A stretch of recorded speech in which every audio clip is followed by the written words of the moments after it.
Yes, ma'am. I have a local question about local funding for golf. With the economy the way it is, that you have to deal with all the upper echelon, but we all live here, and we need to function here. And in the past, you have been able to garner millions of dollars in earmarked funds for giant golf projects, C Street, wastewater treatment plant, education, things like that. With the economy the way it is, are we going to lose that ability to still connect with those funds through you? Because that's what's most important right now to us here in all this. But are we still going to be able to get money for multi-million-dollar projects? Well, the question is, where's the money come from? I mean, to have the local government come to the federal government and say, we don't have the tax base, or our people don't want to be taxed anymore, we don't have the money to pay for this, therefore the federal government does. Begs the question, where's the federal government get the money? We get the money from the very same people. And we're more broke than the local government is. I mean, we're running deficits of $1.5 trillion. I mean, you realize what that is? A trillion is a million.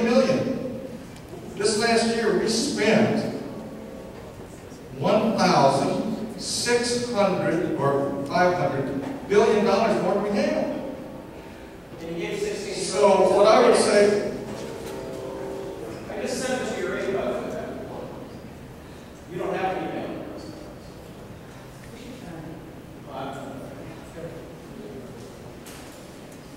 16 trillion. yeah, my parents taught me not to be rude. My parents taught me to listen to other people.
If we believe they could objectively be shown to be relevant to a federal interest, and that they weren't like bridges to nowhere.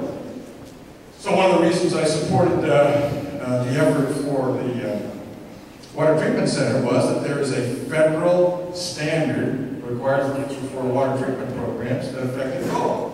Galt has a small population vis-a-vis the costs to comply with those standards, and I thought there was a federal connection. The federal government had this standard it imposed.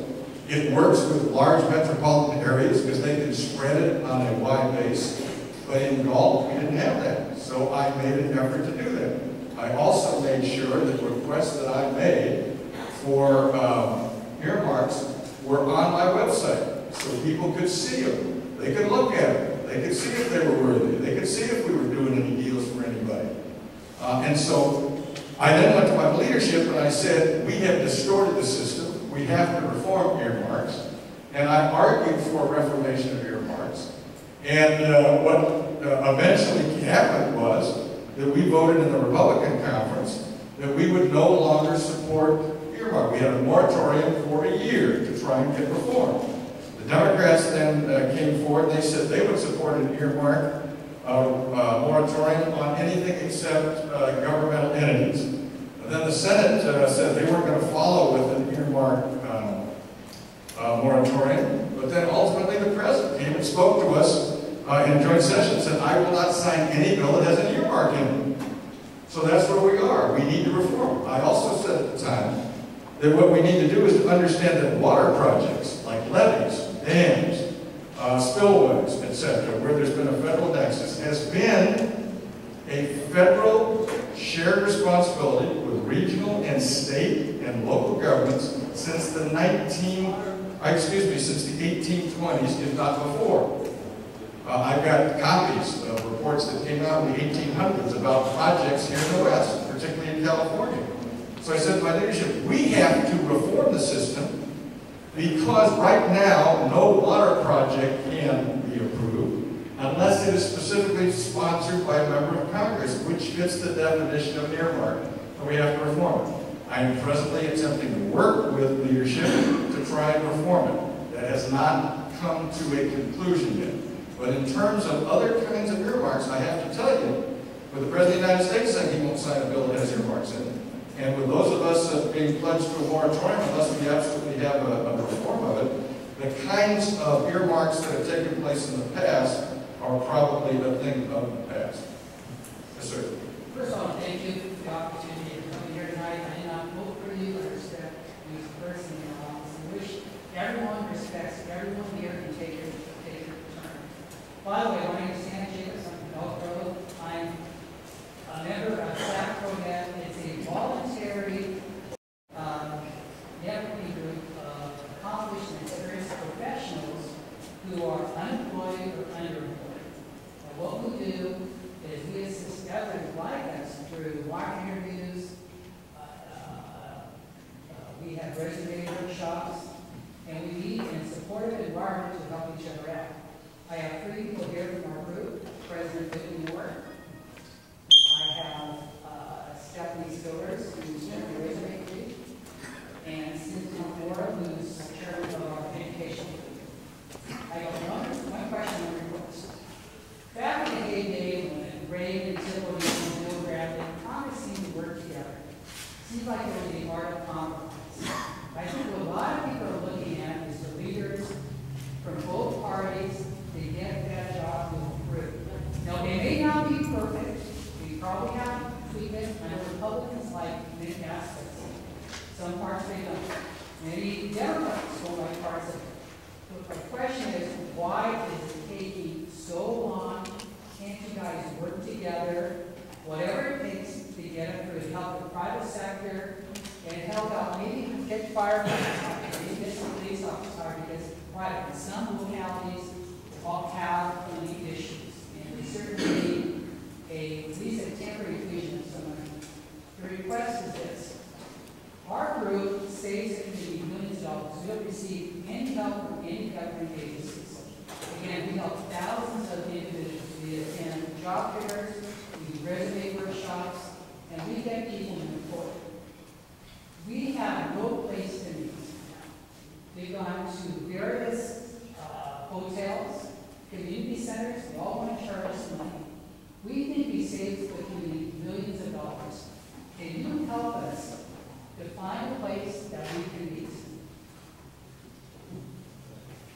Well, I don't know. We can certainly look for it. I mean, we got a lot of contacts. We have to see if we can do that. With respect to the jobs bill, we have said we don't reject the President's proposal in the each and every aspect. We would like to break it up into parts and to see if we can pass it. As a matter of fact, the Veterans Jobs Bill that we passed this last week, we believe is not only incorporates the President's ideas, but goes beyond his ideas, and we think improves upon them.